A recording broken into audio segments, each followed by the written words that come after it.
Hello నమస్తే welcome to my channel say something.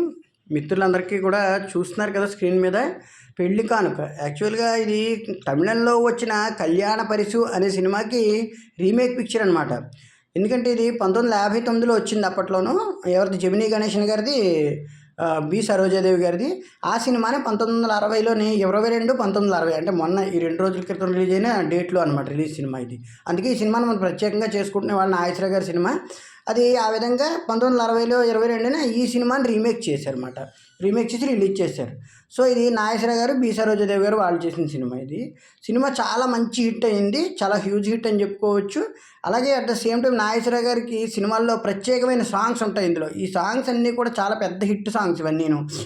అలాగే ఇంక ఈ విషయం గురించి చెప్పుకోవాలి అంటే సినిమా నాగేశ్వర గారి ఏప్రిల్ నెలలో విపరీతమైన హిట్స్ ఉన్నాయి. మనం చేసుకోలేకపోతున్నాం. ఎందుకంటే రోజుకో 2-3 వీడియోస్, 2 అంటే డ్యూటీ టైమింగ్ని బట్టి నేను 1, 2 లేదా గట్టిగా అయితే 3 ఎంతవరకు అయితే అంతవరకు ట్రై చేస్తున్నాను. ఒక్కో రోజు బాగా ఏదన్నా రెస్ట్లెస్గా ఉంటేనో లేకపోతే ఏదైనా వర్క్ ఎక్కువైతేనో 1 తగ్గుతున్నాయి.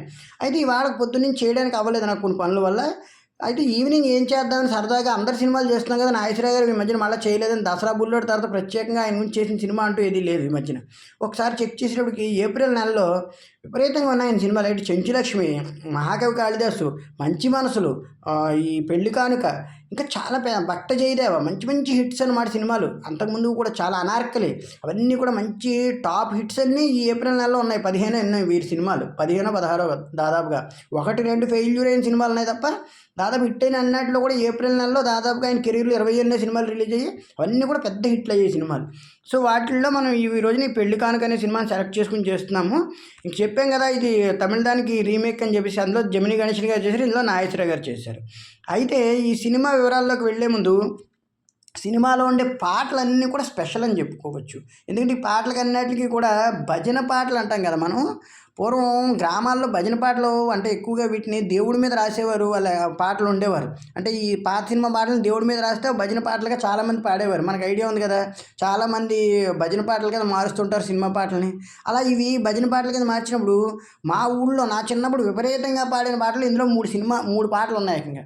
ఆ 3 పాటలని కూడా అంటే ఇక్కడ ఒక గొప్ప వ్యక్తి గురించి చెప్పుకోవాలి. అనుపోజు లక్ష్మణరావు గారు అని చెప్పి దాదాపుగాను గోదావరి తీర జిల్లా, అదే ఆయన విశాఖవాసి ఎవరైనా, బట్ అక్కడి నుంచి కూడా దాదాపుగా విజయనగరం, విశాఖపట్నం, కాకినాడ మొత్తం ఇంకా అంటే ఆ గోదావరి తీరాలు అన్నీ కూడా ఈయన భజన పాటలు ఎక్కువగా పాడుతుంటారు. అనుపోజు లక్ష్మణరావు గారు వారిది బుక్ కూడా ఉంటుంది, 150 పాటలైనా రాశారు. అంటే అన్ని సినిమా పాటల మీద భజన పాటలు అనమాట. అంటే దేవుడి సాంగ్స్ని మార్చడం, వెర్షన్ మార్చడం ఎక్స్ట్రాడినరీగా ఉంటాయి ఆయన సాంగ్స్ అన్నీ కూడా. మా చిన్నప్పటి నుంచి విని విని అలవాటు పడిపోయాం.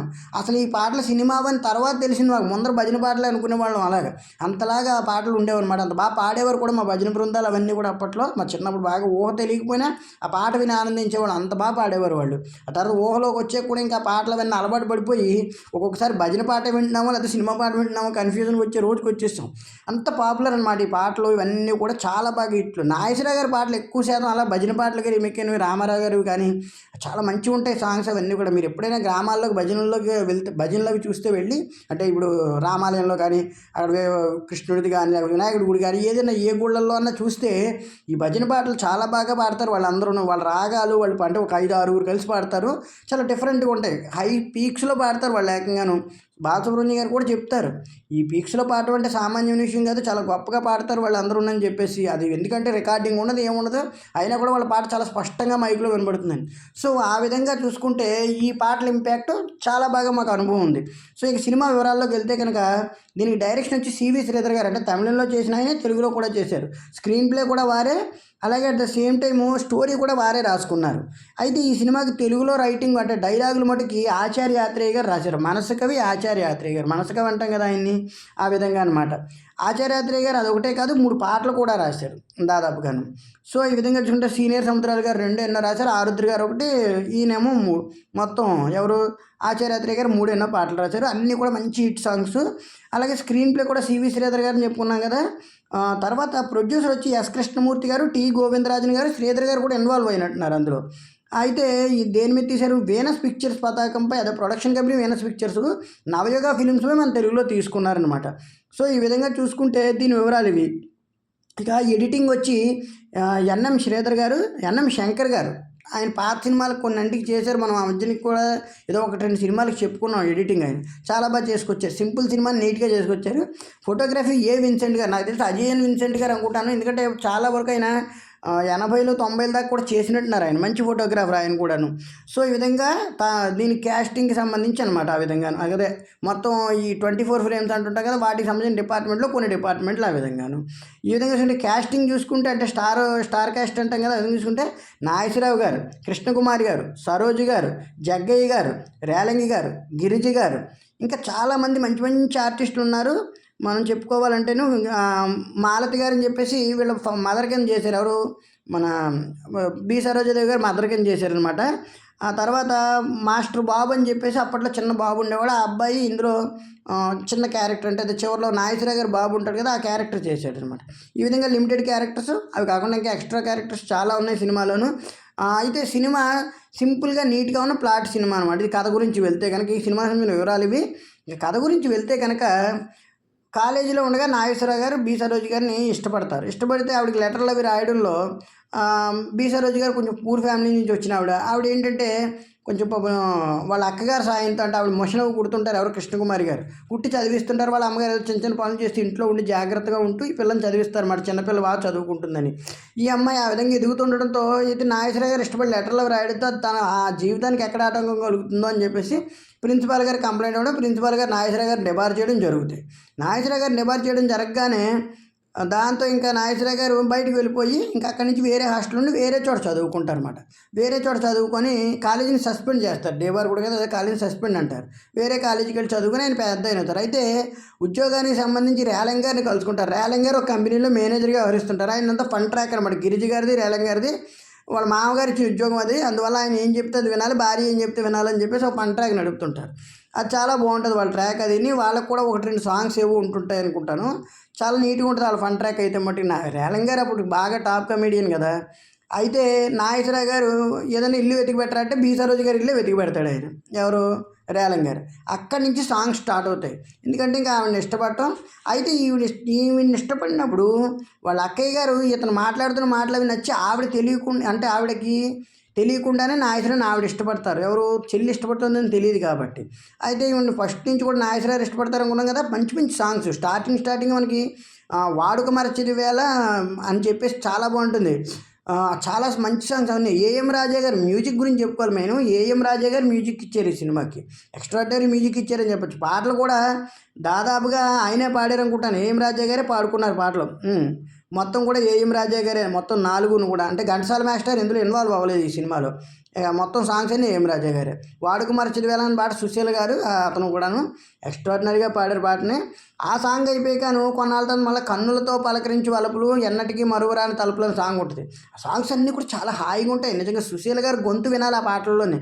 రాజా గారి గొంతు ఎంత సున్నితంగా ఉంటుందో సుశీల్ గారి గొంతు అంత ధ్వనిస్తున్నట్టు ఉంటుందన్నమాట. ఇంకా చాలా బాగా వస్తుంది. కంచు కంటమంట అలా మోగుతుంది ఆవిడ ఏకంగాను. ఆ విధంగా చాలా బాగుంటాయి పాటలు. అది ఈ 2 పాటలు కూడా ఆచార్యాద్రి గారే రాశారు. ఈ కన్నులతో పలకరించి వలపులన్న సాంగ్ కానీ, వాడుక మరచిది వేళ అన్న సాంగ్ కానీ. అయితే ఈ పాటలు అన్నీ అయిపోయి ఇలా ప్రేమిస్తున్నప్పుడు ఒకానొక సందర్భంలో వాళ్ళ అక్కయ్య గారు కూడా సరదాగా ఇతను ప్రేమిస్తున్నారు కదా. ఒకానొక సందర్భంలో నేను రాసుకుంటూ నిద్రపోతుంటే ఆవిడ కూడా ఒక పాట ఉంటుంది ఆవిడకి, ఎవరు కృష్ణకుమారి గారికి.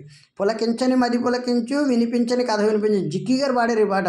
ఇప్పటికీ ఫేమస్ సాంగ్. మన స్క్రీన్ ఫోటో కూడా కనబడుతుంది కదా. ఎక్స్ట్రాడినరీగా ఉంటుంది సాంగ్. నిజంగాను చాలా బాగా రాసుకొచ్చారు ఆ పాటను. ఆరుద్ర గారు రాశారు ఆ పాట. మహానుభావులు అందరూ కూడా, ఆత్రేయ గారు, ఆరుద్ర గారు, ఆ సముద్రాల సీనియర్ గారు, ఎంత గొప్ప పాటలు అంటే వీళ్ళందరూ విని వాళ్ళ చెయ్యిలు మహానుభావులు. అందుకే ఇండస్ట్రీ ఇంకా ఇలా వెలుగుతోంది వాళ్ళందరూ ఇన్స్పిరేషన్తోనే. ఆరుద్ర గారు ఆ పులకించిన మది పులకించిన పాట ఇప్పటికీ చాలా ఆల్ టైమ్ హిట్ సాంగ్. నిజంగా పాత పాటలను ఇష్టపడడం అనే కాదు, పాత పాటలను వినాలి కూడా కొత్త వాళ్ళు కూడా. ఎందుకంటే అందులో ఉండే ఆ మ్యూజిక్, ఆ ఆర్ద్రత ఈరోజు పాటల్లో నిజానికి చాలా వరకు ఉంటుందా అంటే సగం కొన్ని విషయాల్లో మనం చెప్పలేమనే చెప్పాలి. చాలా బాగా ఇచ్చారు ఆ పాటలు అవన్నీ కూడా. మ్యూజిక్ ఇంట్రెస్ట్ ఉన్న ప్రతి ఒక్కరికి అది ఒక ఆల్ టైమ్ హిట్ సాంగ్స్ ఇవన్నీ కూడా. మా పాట అయిపోగానే ఏమవుతుందంటే ఇంక ఈవిడ ఇష్టపడుతుందన్న విషయం ఒకానొక సందర్భంలోకి ఎవరికి బి సరోజ్ గారికి తెలిసిపోయి ఆయనకి చెప్పేయడం జరుగుతుంది. ఎవరికి? నాగేశ్వరరావు గారికి. అక్కలా నేను ఇష్టపడుతున్నారు, చేసుకోవాలంటే నాగేశ్వరరావు గారు భరించలేక ఇంకా ఆ త్యాగం అది చేయలేక ఇంకా చేయలేనంటారు. అలా కాదు, మీరు చేస్తేనే మీతో కనీసం ఈ విధంగానే అభిమానం ఉంచుకుంటా అన్నట్టుగా, అంటే బ్లాక్మెయిల్ అని కాదు కానీ ఇంకా వాళ్ళ అక్క త్యాగానికి ఏదో ఒక గొప్ప గిఫ్ట్ ఇవ్వాలనుకుంటుంది. తన ప్రేమనే త్యాగంగా మారుస్తుంది. అందుకే మనం టైటిల్ కూడా పెట్టాం, పరిస్థితుల పట్ల ఇద్దరు మంచి మనసులు, అంటే ఇద్దరు ప్రేమించుకున్న మనసులు చేసిన త్యాగం అని. ఆ పరిస్థితుల వల్ల అలా త్యాగం చేసుకోవాల్సి వస్తుంది వాళ్ళు. అయితే అక్కను మ్యారేజ్ చేసుకుంటారు. చేసుకున్న తర్వాత అక్కడి నుంచి మామూలుగాను ఇంకా అక్కడి నుంచి అంతా బాగానే ఉంటుంది. అక్కడి నుంచి 1-2 పాటలు ఉంటాయి. వాళ్ళకి బాబు పుడతాడు. ఆడే పాడే పసివాడ అని చెప్పేసి సాంగ్ ఉంటుంది. ఆ సాంగ్ చాలా బాగుంటుంది. ఆడే పాడే పసివాడ ఆడే నేయి నీతోడ అని చెప్పేసి. ఇందాక మనం భజన పాటలు అనుకున్నాం కదా, ఈ భజన పాటల్లో మొత్తం 3 పాటలు మాకు బాగా పాపులర్. ఈ ఆడే పాడే పసివాడ సాంగ్ ఉంది కదా, విన్నామన్నా ఫలమేమి, అది ఉన్నావన్నా ఫలమేమి, ఉంటే ఇటుల రావేమని చెప్పేసి రాశారు ఆ పాట. తర్వాత కన్నులతో పలకరించి వలపలని సాంగ్కి ఎందరినో భ్రమల గొలుపు మాయలు యామని వర్ణింతు నీదులని సాంగ్ ఉంటుంది. అది భజన పాటలు అనమాట ఇవన్నీ నేను చెప్పేవి. తర్వాత ఏమో అదే వాడుక మరచిటి వేళ అని ఉంది కదా, వాదన చేయటం ఎలా ప్రతి వాదన చేయటం అని మనమందరం ఒకటే ఆశయం ఒకటే. ఈ సాంగ్స్ అన్నీ కూడా మీరు భజన పాటలు గోదావరి తీరాలకు వెళ్ళి భజనల దగ్గర వింటే, ముఖ్యంగా కాకినాడ వైజాగ్ ఇటు సైడ్ వింటే అడుపుజ లక్ష్మణరావు గారి పాటలు అన్నింటిలోనూ ఈ పాటలు దొరుకుతాయి. ఆయన అన్నీ రాశారు చాలా వరకు, ఈ పాత పాటలు అన్నీ కూడా చాలా బాగుంటాయి. మా చిన్నప్పుడు ఆ ఎక్స్పీరియన్స్ మర్చిపోలేదన్నమాట. ఈ పాటలన్నీ కూడా ఆ విధంగా మాకు బాగా ఐడియా ఉంది. తర్వాత సినిమాలు చూసాక ఓకే ఈ సినిమాల్లోంచి అందులోకి వెళ్ళాయి అనమాట అని చెప్పేసి ఆ విధంగా నేర్చుకున్నాం అన్నమాట. సో ఈ పాట అంతా అయిపోయాక ఈ పులకించిన మధ్య పులకించి ఆడే పాడే పసివాడ అనే సాంగు ఇవన్నీ అయిపోతాయి కదా, బాబు పుడతాడు. ఆ సాంగ్ అంతకుముందు వాళ్ళ అక్క సీమంతం చేస్తున్నప్పుడు కూడా ఒక సాంగ్ ఉంటుంది, అక్కయ్యకు సీమంతం అని చెప్పేసి. అది కూడా ఆరుద్ర గారే రాశారు. అయితే ఈ పాటలు అయిపోయాక ఒకానొక సందర్భంలో ఈ పాటల సందర్భంలోనూ నాగేశ్వరరావు గారు బి సరోజ్ గారితో సరదాగా ఉండమని ఆవిడ గమనిస్తారు. ఎంతైనా ఈర్ష్య ఉంటుంది కదా, తెలియదు ఆవిడకి తను ఫస్ట్ నుంచి ఇష్టపడ్డారని. తెలియక ఇంకా ఆవిడ రాను రాను అనుమానం పెంచేసుకుని ఒకానొక సందర్భంలో ఆ పిల్లాన్ని బాగా చూడటం మానేస్తారు. మానేయడంతో నాగేశ్వరరావు గారు తిడితే, నాగేశ్వరరావు గారిని తిట్టి, నువ్వు కావాలని మీరు కావాలని నన్ను అవాయిడ్ చేసి మా చెల్లెల్ని ఇష్టపడుతున్నారు, మీ బుద్ధి మంచిది కాదు అది ఇది అని తిట్టడంతో ఒకానొక సందర్భంలో సరోజికి తెలిసిపోయింది. ఆవిడకి తెలిసి బాధపడి ఇంకా అక్కడి నుంచి వెళ్ళిపోమంటుంది సరోజ్ గారిని. నువ్వు ఇంట్లోంచి వెళ్ళిపో, నువ్వు చీళ్ళ తైలో నాకు అనకూడదు, కానీ నీ వల్ల అంతా నా జీవితం నాశనం అయిపోయింది, ఆయన వశపరుచుకున్నావు, ఆయన అలాంటి వారిని నువ్వు అలాంటి దాన్ని తిట్టడంతో ఆవిడ వెళ్ళిపోతే నాగేశ్వర గారు కోపంతో వచ్చి తిడతారు. ఏం చేసావో తెలుస్తూ ఉందా, ఏం చేస్తున్నావు నువ్వు, ఆఖరికి నీ జీవితాన్ని నువ్వు నాశనం చేసుకున్నావు, ఒక దేవతలాంటి అమ్మాయిని బయటికి పంపించేసావు. అవును ఒకప్పుడు ఇష్టపడ్డ మాట నిజమై ఉండొచ్చు, కాదన్ను, కాకపోతే ఇందులో రాసింది చూడని చెప్పేసి ఇస్తేను ఆ లెటర్ అంతా చదివిన ఆవిడకి ఇంకా దాంతో బాధ వస్తుంది. అంటే తన చెల్లెలు ఇష్టపడిన వ్యక్తిని తనకిచ్చి పెళ్లి చేసి అంత త్యాగం చేసిందని తెలియడంతో ఆవిడ పాపం మానసికంగా కృంగిపోయి జబ్బు చేసేస్తుంది ఆవిడకి. చేయడంతో ఆ సందర్భంలో ఏమవుతుందంటే ఇంకా ఆవిడ చనిపోయే స్థితికి వెళ్ళిపోతూ ఆ బాబు ఉంటాడు కదా. అయితే ఈ బయటికి వెళ్ళిపోయిన ఈ బాబు కంటే ముందర మనం ఇంకో విషయం చెప్పుకోవాల్సింది ఏంటంటే, ఈ బయటికి వెళ్ళిపోయిన బి సరోజ్ గారు జగ్గయ్య గారు ఆఫీస్లో పనిచేస్తుంటారు. జగ్గయ్య గారు ఒకనొక సందర్భంలో, అంటే ఇంకా ఆవిడ ఇంట్లో ఉంటారు కదా, హాస్టల్లో అక్కడ ఉంటే అక్కడ ఉద్యోగం చేసుకుంటుంటారు. జగ్గయ్య గారు ఆ కంపెనీలో యజమాని అనమాట. ఆయన ఇష్టపడి నేను పెళ్లి చేసుకుంటాను అంటాడు. అంటే ఫస్ట్ కోపగిస్తారు కానీ తర్వాత గుమ్మడి గారు వచ్చి మాట్లాడతారు, అలా కాదమ్మా ఇలా జరిగింది కదా అని. అయితే ఒకనొక సందర్భంలో నాగేశ్వరరావు కూడా నచ్చ చెప్పడంతోనూ, అలాగే గుమ్మడి గారు కూడా ఇష్టపడడంతోనూ, గుమ్మడి గారు కూడా ఇంకా జగ్గయ్యతో చేయడానికి ఇష్టపడడంతో అందరూ కూడా మాట్లాడడంతో ఇంకా ఆవిడ ఇంకా త్యాగంగా ఎలాగైనా తప్పదు, ఇంక ఇలా ఉంటే రాను రాను గొడవలు పెరుగుతాయని ఇంకా అతన్ని పెళ్లి చేసుకోవడానికి సిద్ధపడిపోతారు అనమాట. ఇంకా నాగేశ్వరరావు గారు ఏం చేస్తారంటే క్లైమాక్స్ ఆ అబ్బాయిని తీసుకొని అక్కడ వాళ్ళకి మ్యారేజ్ అవుతుంటుంది. తిరుపతి కొండ మీద మ్యారేజ్. నాగేశ్వరరావు గారు బైక్ ఒరిజినల్గా నడపడం మనకు చాలా సందర్భాల్లో కనబడుతుంది. తిరుపతి కొండ మీద ఒరిజినల్ షూట్ చేశారు, అది అప్పట్లో చాలా బాగా షూట్ చేశారు. బ్లాక్ అండ్ వైట్లో అయినా కొన్ని సీన్స్ మనకు ఒరిజినల్గా కనబడతాయి. చాలా బాగా నడిపారని చెప్పొచ్చు. ఆయనకి అప్పుడు బండి నడపడం అది బాగా అలవాటు ఉండేది. మరి మనకి అంటే అంత ఐడియా లేదు కానీ బండి నడపడం నాగేశ్వరరావు గారు బాగా నడిపేవారు అని చెప్పేసి చెప్పేవారు. ఆ విధంగా నడుపుతున్నప్పుడు ఆ విధంగా తిరుపతి కొండ మీద తీసుకెళ్ళి ఆ చిన్న బాబు ఉంటాడు, ఆ బాబుని తీసుకుని వెళ్ళి అక్కడ ఇచ్చేసి ఎవరికి ఆవిడ దగ్గరికి పంపించేసి బి సరోజ్ గారి దగ్గరికి మ్యారేజ్ అయ్యాక ఇతను సైలెంట్గా వెళ్ళిపోతుంటారు. వచ్చి చూస్తుంది. ఆవిడ చూసి కాకేద్దాం అనుకుంటే జగ్గయ్య గారు కూడా అంటారు, పిలవమంటావా అని చెప్పేసి. ఎందుకంటే జగ్గయ్య గారు చాలా మంచి మనస్తత్వం ఇందులో. ఆ చేసుకున్న ఆయన చాలా ఉన్నతంగా ఆలోచిస్తారన్నమాట. తను ఎవరినైనా తను చెప్తుంది, నేను ఇలా ఇష్టపడ్డాను ఒకప్పుడు, కానీ వారు ఇలా మా అక్కని చేసుకోవడం ఈ విధంగా కలతలు రావడం వల్ల ఇక్కడికి వచ్చాను విషయాన్ని అంతా కూడా ఆవిడ వివరిస్తుంది. అయినా కూడా జగ్గయ్య గారు ఒకటే అంటారు, నువ్వు ఇంత స్వచ్ఛమైన మనసుకు వెళ్దాను కాబట్టి ఆ విధంగా అయింది, దానివల్ల ఏం తప్పులేదని ఆయన కూడా అర్థం చేసుకుంటారు. అంటే ఇవి మంచి మనసులు అందరివి కూడా. ఇక్కడున్న ప్రతి వ్యక్తి అర్థం చేసుకుంటారు, సిచ్యువేషన్ అర్థం చేసుకోవడం వల్ల మంచి జరుగుతుంది అనమాట. అయితే ఇంకా ఆయన పాపం ఇచ్చేసి నాగేశ్వరరావు గారు మనకి వెళ్ళిపోతున్నట్టుగా చూపిస్తారు. తీరని నీకు అదే ఏదో చెప్తారు, అదే అంటారు కదా, ఆత్మ సంఘర్షణ తీరింది అన్నట్టుగా పాట ఉంటుంది. ఈ విధంగా నువ్వు ఫ్రీ అయ్యో రిలీఫ్ అయ్యో అని మనం చెప్తాం కదా, ఓ విధంగా ఈ జీవనయానంలో నువ్వు అత్యంత స్వతంత్రుడు అయ్యావన్నట్టుగా అతనికి పాట వస్తుంది. చాలా పాపం అలా వెళ్తున్నప్పుడు పాట చాలా బాగుంటుంది. చిన్న పాట అది, ఒక లైన్ లాగా అనమాట. పాపం జగ్గయ్య గారు అంటారు, పిలుస్తాను పోనాను, వద్దు వారు ఇంకా మనకి ఈ కానుక ఇచ్చారు, మీరు ఏమైనా ఆదరించగలిగితే ఆదరించవచ్చు అంటే, ఇక నుంచి ఈ బాబు మన బాబు అని చెప్పేసి అతను కూడా తీసుకోవడం. పెళ్లి కానుకంటే అదే. పెళ్లి కానుకంటే ఏమిటంటే తను ఇంక ఇప్పుడు చూసే పరిస్థితి లేదు, భార్య లేదు, అలాగే తను మానసికంగా కృంగిపోయి ఉన్నారు. కొన్నాళ్ళు తేరుకునే దాకా ఆ బాబుని ఎవరో చూడగలరు, అయినా అన్నీ చేసుకోలేరు. అప్పట్లో మగవాళ్ళు ఏంటంటే ఎక్కువ ఆడవాళ్ళ మీద ఆధారపడవలసి వచ్చిన రోజులు ఉన్నాయి. ఈరోజు అంటే ఇక అందరూ అన్నీ నేర్చుకుంటున్నారు కాబట్టి ఏవో కొన్ని కబుర్లు చెప్తారు. కానీ ఎప్పటికైనా ఆడవాళ్ళు అంటే మెయిన్ స్త్రీ ఒక జీవితంలో ఒక భాగస్వామి అన్నది లేకపోతే ఎవరికైనా లోటే. అది ఎవరికైనా ఎంత కొత్త తరమైనా పాత తరమైనా. ఆ విధంగా నాగేశ్వరరావు గారు పాపం ఆయనకి అప్పగించేసి వెళ్ళిపోవడం అనమాట. పెళ్లి కానుకంటే అదేనమాట. వాళ్ళ పెళ్ళికి అంటే తను ప్రేమించిన అమ్మాయి పెళ్ళికి తానిచ్చిన ప్రేమ కానుకని చెప్పుకోవచ్చు. ఈ విధంగా రిపీటెడ్గా చూపించారు సినిమాని. చాలా నీట్ అయిన, చాలా సింపుల్ స్టోరీని, చాలా నీట్ ప్రజెంటేషన్. సాంగ్స్ గురించి చెప్పుకున్నాం కదా, సాంగ్స్ అన్నీ కూడా బాగుంటాయి.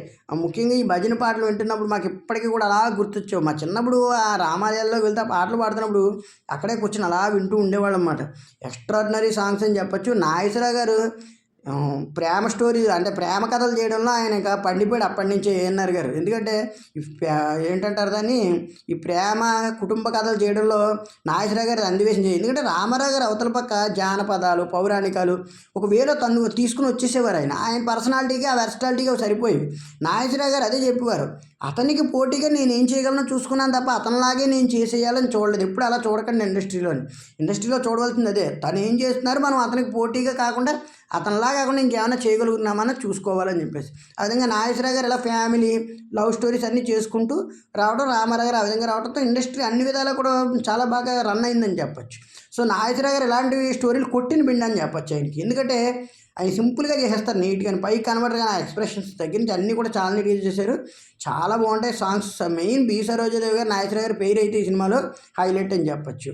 ఆ వాడుక మరచిత వేళ సాంగ్ అయితే నాకు ఇప్పటికీ బాగా ఇష్టం.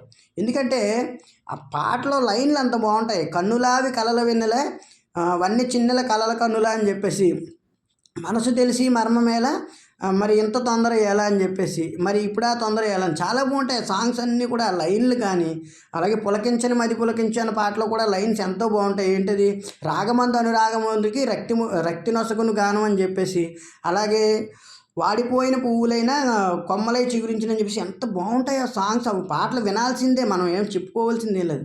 పాటలు కానీ సంగీత పరంగా కానీ, స్టోరీ పరంగా కానీ, స్క్రీన్ ప్లే పరంగా ఏ విధంగా చూసుకున్నా సినిమా ఫుల్ సక్సెస్ఫుల్ అని చెప్పొచ్చు. నాగేశ్వరరావు గారి హిట్ ఖాతాలో మరొక హిట్ సినిమా ఇది. ఆ విధంగా నాగేశ్వరరావు గారికి, ఆ టీంకి మరొకసారి వాళ్ళు ఎక్కడ ఉన్నప్పటికీ కూడా వాళ్ళని గుర్తు చేసుకుంటూ, బీర సరోజ గారు అయితే ఇప్పుడు ప్రస్తుతం లైవ్లోనే ఉన్నారు కాబట్టి ఆవిడకి కూడా సరదా శుభాకాంక్షలు తెలియజేసుకుంటూ ఈ సినిమాకి సంబంధించి ఈ రిలీజ్ అయిన సందర్భంగా 60 అంటే దాదాపుగా 65 ఏళ్ళు అయింది. 65 years పెళ్లి కానుక అనమాట. విధంగాను 65 సంవత్సరాలు షష్టిపూర్తి కూడా దాటిపోయింది. పెళ్లి కానుక షష్టిపూర్తి కూడా దాటిపోయింది. ఈ విధంగా మనం సరదాగా గుర్తు చేసుకుంటే ఎన్నెన్నో మధురమైన క్షణాలు, మధురమైన సినిమాలు ఉంటాయి. ఈ సినిమాలు పాత కొత్త సినిమాలు అనేవి అన్నీ చూడగలగాలి. సినిమా ప్రేమికుడు అనేవాళ్ళు ఏ సినిమానైనా ఆదరించగలగాలి. అప్పుడే సినిమా అన్నది సక్సెస్ఫుల్ అవుతుంది. నేను ఫైటింగ్ ఉంటేనే చూస్తాను, నేను పాట ఉంటేనే చూస్తాను అనడం కాదు. అసలు ఆ సినిమా స్టోరీ ఏంటి, డెప్త్ ఏంటి, ఎంతవరకు వెళ్ళారు, ఎంతవరకు చేయగలిగారు అన్నది చూస్తే, పాత సినిమాలు చూస్తే మనకి చాలా బాగా అర్థమవుతాయి. ఆ విధంగా నాగేశ్వరరావు గారికి కూడా మరొకసారి ఆయన తలుచుకుంటూ ఇలాంటి సినిమాలు మళ్ళీ అందరూ చూడాలని కోరుకుంటూ thank you very much. Please.